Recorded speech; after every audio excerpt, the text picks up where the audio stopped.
Hello, ladies and gentlemen, and welcome to a wonderful lesson with Mr. Wheezy. So, continuing on with similarity, we're going to focus today on just right triangles. Last time it was just similarity in all triangles. Here, just right triangles. But if you think back to the last one with the height of the flagpole, so we're using that proportion. We're going to continue to use proportions to solve these here with right triangles as well. But how we're going to set this up is we're going to have our person on the one side and the pole on the other. So the top I'm going to make the height, and for bottom I'm going to do the shadow. So if you think about it, we're really making four little quadrants here so we know what to put in. So person's height, 6 foot. Put that there. Person's shadow, 8 foot. Put that there. Pole. Well, the pole's height, do we know? Nope, so we need a variable. However, we know it makes a 40 foot long shadow. So 40 shadow in the pole. So think of it almost like we're making a grid there. Cross multiply and solve, you'd end up with 8x equaling to 40. So if you divide it by 8, x would equal 30.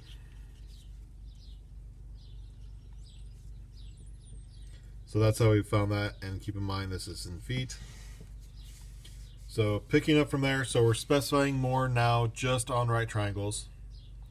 We have the altitude to the hypotenuse of the right triangle divides the triangle into two rectangles that are similar to the original triangle and to each other. So if we're looking at this one here, altitude goes from the point to the other side at a 90-degree angle.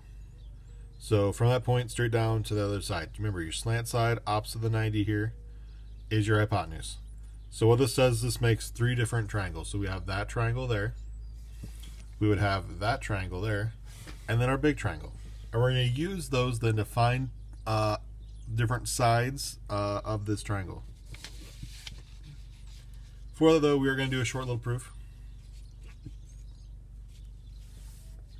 So we're given that the right triangle ABC with CD and altitude, with CD the altitude to the hypotenuse. We need to show that they're similar triangles. Well, we know right off the bat that triangle ACD is going to be similar to triangle BCD because they're right triangles. That's for definition of altitude.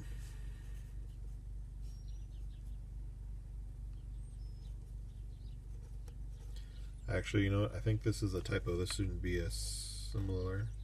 This is an and. So because this is making the 90 at the bottom, this triangle has to be then a right triangle because it would have a 90 as well as this side being a right triangle. That's really what it's saying. So ACD and BCD, so these two triangles would be right triangles by definition of altitude.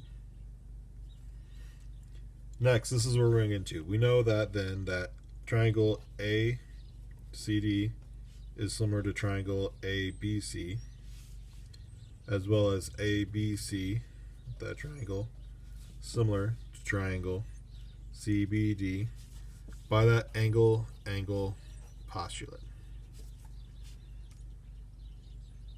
So if you think about it, we have a 90 here, the big triangle would have a 90. It's sharing side or angle B. So you have two angles that are congruent, therefore they have to be similar. On its own, we have a 90 and it's going to share A with the big triangle. So those would have to be similar as well. So therefore all three have to be similar based off of the transitive property.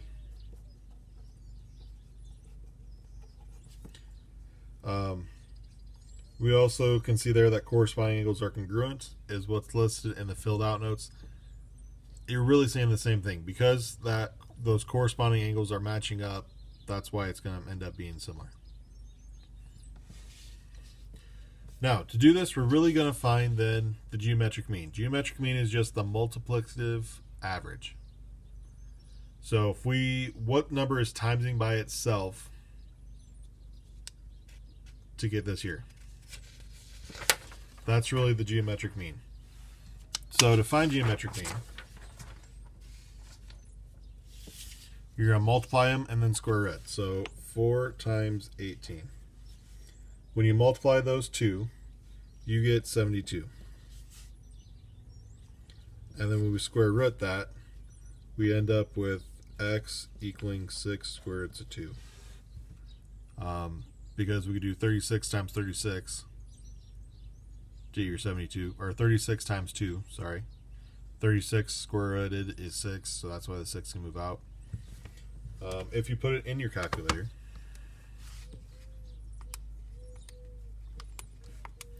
yeah, my main screen here. If we put that in the calculator, we would do second square root 72. So in other words, about 8.49.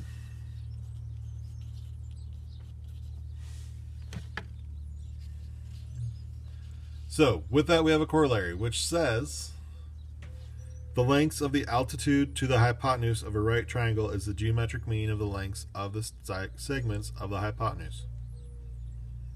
So corollary is just that addition onto that theorem. This is what else we know because we know this. So, short little proof here. So if we have this triangle here, and CD is our altitude, just like we started the last one, that was our given. Well, what do we know about this? Well, we know that triangle ACD is similar to triangle ABC, and that was by that theorem 7-3, what we did before. We already know those are similar, so if they're similar, we can set up a proportion of corresponding sides that would match up because those corresponding sides are going to be proportional. So this is just by definition, really, of similarity. Now, again, in the notes, you'll see corresponding sides of similar triangles are proportional. That's just part of that similarity definition, so I'm just going to lump it all together in the definition of similarity. We also have a second corollary, which says the altitude to the given hypotenuse of the right triangle separates the hypotenuse so that the length of each leg of the adjacent, or is the geometric mean to the length of the adjacent hypotenuse. Which there is a little proof there too, which is actually the exact same thing. So we're not even going to do this proof. But really, what this is saying is this. So theorem 7.3 said that this triangle, and the big triangle are all going to be similar, and we proved that. What corollary 1 is saying is, so the length of the altitude, so length of CD, is the geometric mean of the lengths of the segments of the hypotenuse. So this one and this one here. So the bottom side, how we split that up, if we multiply those two sides and then square root it, that will be the length of CD. So finding the geometric mean. For corollary 2 here, this one's saying the altitude, so again, CD, that separates the hypotenuse, the length of each leg of the triangle is the geometric mean of the length of the adjacent hypotenuse. So that one's a little more confusing, I guess you could say. So this one here is saying like DB over CD would equal CB. Oh, CB, not CD. Over AB. So C to B, so this leg compared to DB, the part of the hypotenuse side that involves that triangle, would be the same thing as the CB, that side, matching up with AB, the full one. So how the leg of the little one match, or leg or hypotenuse. Okay, let me start fresh. So leg of the little triangle, how it compares to its hypotenuse, matches up with the big one of the leg of the hypotenuse over the hypotenuse itself, or leg of the triangle over the hypotenuse. So leg over hypotenuse, leg over hypotenuse. Yeah, a little confusing. We're going to do some examples, and hopefully that will help a little bit.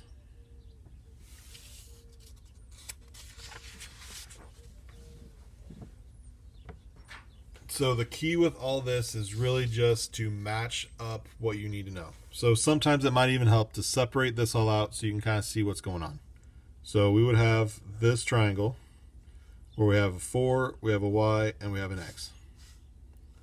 We would have this triangle, which is the 5 and the y. And then we have the big triangle, which is going to be 9 because 4 and 5, and x, we have nothing up there. So these are the three we're really working with.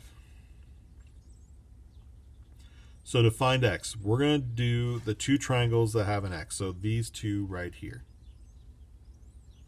So we're going to deal with the small and the big triangles. Again, I'm going to use this grid because it really helps me kind of focus in as to what am I really finding. So the other thing I'm going to look at is, okay, where is x on this one? Well, x here is dealing with the hypotenuse. So we're going to need the hypotenuse. X here to me looks like it's the small side. This would be the smallest leg. This one looks like a longer leg. And then our hypotenuse. So hypotenuse over small is how I'm going to set this up. So get your proportion set up now. So small triangle, hypotenuse x. So we can put that one there. Small triangle, small side. So small triangle, small side would be the bottom here, which is 4. Other side, big triangle hypotenuse is 9. Small side of the big triangle then is x. So now I have our proportion, and we could solve this out. So times these here, x and x would be x squared, 4 and 9 would be 36, then we square root it. So x would equal 6. So we're really doing that geometric mean there. We're finding what number was multiplied by itself to get it. And that's how we're matching up with our x's here. So the other side now, we need to find y. Well, our y is we're dealing with our, I'm going to call this one my small, this one my medium, this one my big. Just to kind of help where I'm getting things from. So here the y's involve both the small and the medium. So small, put lines so we don't confuse those there. So equals, okay. So the y on this side looks to be, if this was the small side, this would be the long or the medium side. So medium. Over here, yeah, this one looks definitely longer than that one, so this is going to be the small.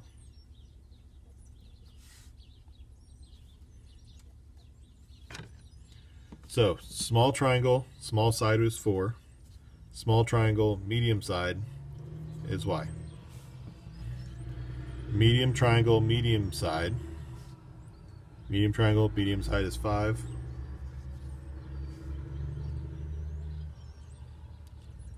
Medium triangle, oh, I messed that up. This is the 4, this is the y, sorry. So small triangle, medium side is y. Small triangle, small side is 4. That's how that should have been, sorry. And I apologize for the semi if you can hear that. That was my brother leaving to go haul corn. Sorry. So medium triangle, medium side is the 5 because the hypotenuse is going to be your long side. So then medium triangle, small side is your y. So again, y and y, we make y squared. 4 and 5 is 20. We're going to square root that. Y is going to end up being 2 square roots of 5 because square root of 4 would be 2, and then the 5 would stay, which is about second square root of 20. Oop, I hit one too many buttons here. 4.47. So that's really how you're going to do these. Set up this grid. It makes it so much easier to follow along when you do that. Keep in mind, this is going to be your small side. This is going to be your medium. This is your hypotenuse then on the little one here. When you switch, this makes this the small, this the medium, this the hypotenuse. And on the big one, you have hypotenuse, small, medium. So kind of gets confusing. So small, medium, hypotenuse, small, medium, hypotenuse. This is the small, medium, hypotenuse. So where we could use this at? So let's say there's a 300-meter path to the information center and a 400-meter path to the canoe rental dock that meet at a right angle at the parking lot. So parking lot,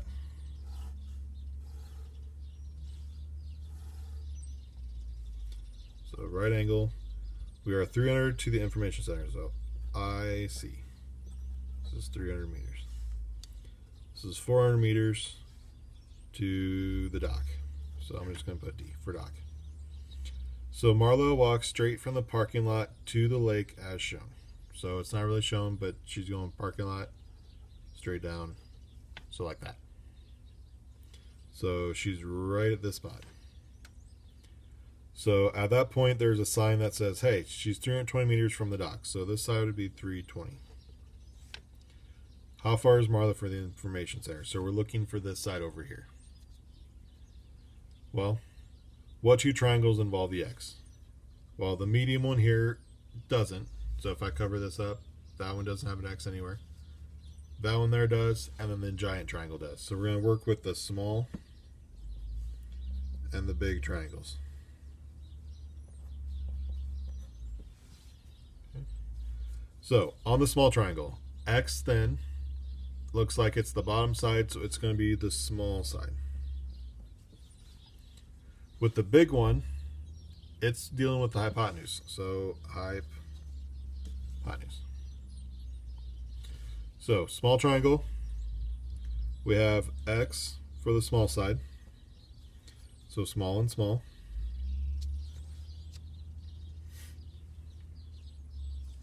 Small triangle, and the hypotenuse is your 300. So now the big triangle, our small side is also 300. However, our hypotenuse of the big is going to be an X plus 320.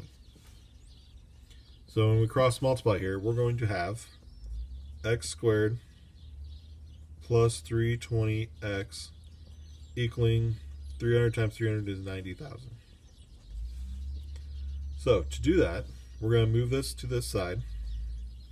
So X squared plus 320X minus 90,000 equals 0. Now, from here, if you think back to Algebra 1, we would factor, and then we'll solve from here. So when you factor this, you're going to get two sets of parentheses. So what times x squared would give, or what times what would give me x squared? Well, x and x. Then we're going to go to 90,000. 90,000's got a lot of different combinations of what we could go with. However, we need the difference between the two to be 320. Because this is a minus. When that's minus, that means one is plus, one is minus. Well, we need the bigger one to be plus, and I'm going to tell you there's a whole bunch of combinations, but the combination we're going to go with has a minus 180 here. So 320 plus 180 would be 500 on this side. And so if we check that out, 500 times 180 leaves us with 90,000. So how I got that is just going backwards, knowing that it's a minus 180. To go back forward, you would add it to the 320 to get that on a 500. Because 500 minus 180 leaves you with your 320 for the middle. We set that equals 0, and we solve. So x would equal a negative 500, and x would equal 180. And we can't be a negative distance, so this one's out. So 180 meters is our answer. So if you set each of these equal to 0, you would add the 180 over to make it a positive 180. You would subtract the 500 over, so that's why it's a negative 500. Distances can't be negative, so the negative is out. So this is our answer right here. So that lesson's done. Let me know if you have any questions, comments, concerns. Shoot me a message on Google Classroom or through my email. Those I respond to the most. Otherwise, you can pan me as well. Just know that I may not get back to you right away when you do that. But until next time, we'll talk to you later, guys.